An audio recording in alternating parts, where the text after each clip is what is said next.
Hello friends, income tax के cases की series में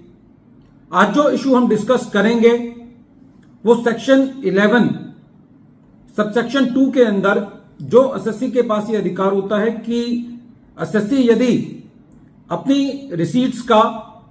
85% उस साल में खर्च नहीं कर पाता तो वो उसको आगे आने वाले 5 सालों के लिए फॉर्म 10 फाइल करके उसको एक्यूमुलेट कर सकता है। कई बार ऐसी परिस्थिति हो सकती है कि एसएससी ने फॉर्म 10 के अंदर कुछ अमाउंट लिखा हो और जो उसने अपनी ऑडिटेड बैलेंस शीट और कंप्यूटेशन ऑफ इनकम के हिसाब से उसके अंदर एक्यूमुलेशन का कोई और अमाउंट लिखा हो, तो दोनों में से कौन सा अमाउंट असेसिंग अथॉरिटीज को कंसीडर करना चाहिए एसएससी की असेसमेंट करते वक्त, यही इशू प्रेजेंट केस में बेंगलोर आईटीएटी की ए बेंच ने वैदिक धर्मा संस्थान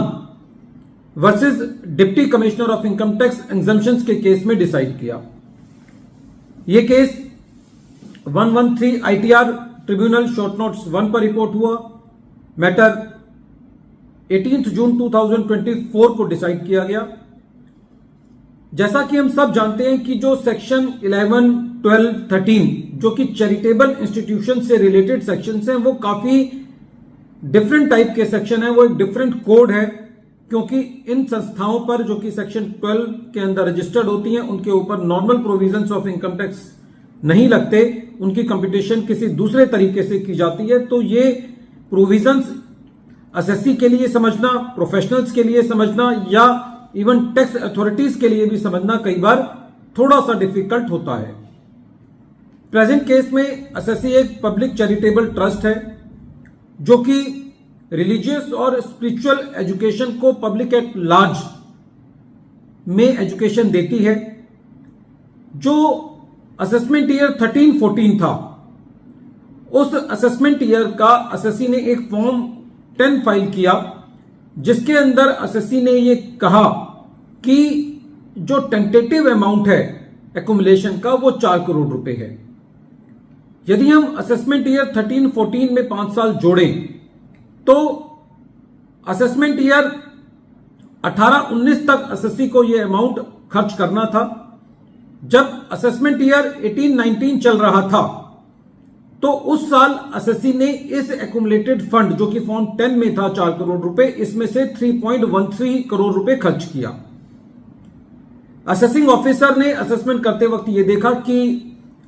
4 करोड़ रुपए का अमाउंट एक्यूमुलेट हुआ था और खर्च खाली 3.13 हुआ, इसलिए डिफरेंस को असेसमेंट ईयर 18-19 के अंदर टैक्सेबल कर दिया। एसएससी का यह कहना था कि एसएससी ने फॉर्म 10 के अंदर 4 करोड़ रुपए लिखे हैं, लेकिन जो एसएससी ने इनकम टैक्स की रिटर्न फाइल की है, जो एसएससी ने कंप्यूटेशन ऑफ इनकम बनाई है और जो एसएससी के ऑडिटेड अकाउंट्स हैं उसके मुताबिक एसएससी ने 3.13 करोड़ अमाउंट ही एक्यूमुलेट किया है। लेकिन असेसिंग ऑफिसर ने इस बात को नहीं माना और उस अमाउंट को एड बैक कर दिया। जब यह मैटर सीआईटी अपील के पास गया तो सीआईटी अपील ने भी असेसिंग ऑफिसर का ऑर्डर अपील रखा। जब मैटर ट्रिब्यूनल में गया तो ट्रिब्यूनल का यह कहना था कि इस बात में कोई दो राय नहीं है कि एसएससी ने फॉर्म 10 के अंदर 4 करोड़ रुपए मेंशन किया है, लेकिन जो एसएससी की कंप्यूटेशन ऑफ इनकम है, इनकम टैक्स के रिटर्न है, ऑडिटेड अकाउंट्स है, उसके अंदर 3.13 करोड़ जो अमाउंट है वो 11 सबसेक्शन 2 के अंदर एक्यूमुलेट किया गया है। साथ ही साथ ट्रिब्यूनल ने यह भी ऑब्जर्वेशन दी कि जो लोअर अथॉरिटीज थी उनके पास एसएससी ने अपनी ऑडिटेड अकाउंट्स, आईटीआर की कॉपी और कंप्यूटेशन ऑफ इनकम सबमिट नहीं की। हालांकि ये सारे दस्तावेज असेसिंग ऑफिसर के पास थे क्योंकि रिटर्न फाइलिंग के वक्त एसएससी ने सब दिए थे, लेकिन फिर भी in the fair play of justice इस मैटर को असेसिंग ऑफिसर के पास रिमांड बैक किया जाना चाहिए। और यदि एसएससी ने अपनी आईटीआर के अंदर, कंप्यूटेशन के अंदर और ऑडिटेड अकाउंट्स के अंदर 3.13 अमाउंट एक्यूमुलेट किया है तो एसएससी को रिलीफ मिलना चाहिए। कहने का मतलब यह है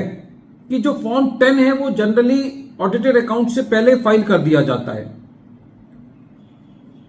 और जब फॉर्म 10 फाइल किया जाता है तो उसके लिए बोर्ड ऑफ ट्रस्टीज का एक रेजोल्यूशन भी पास होता है। तो ऐसी परिस्थिति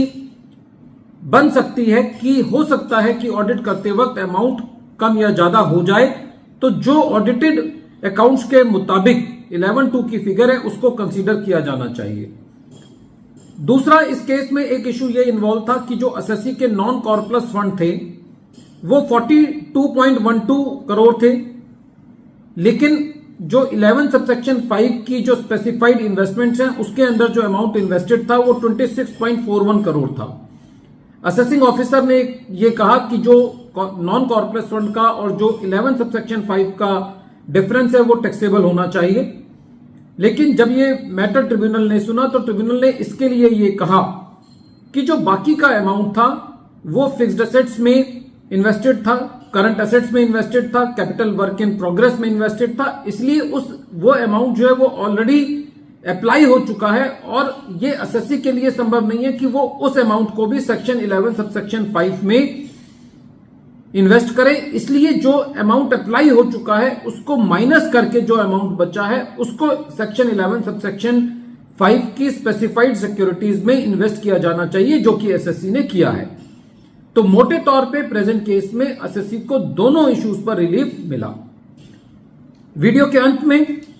एक बार फिर मैं केस का नाम रिपीट कर रहा हूं। केस का नाम है वैदिक धर्मा संस्थान versus deputy commissioner of income tax exemptions, और ये case 113 ITR tribunal page number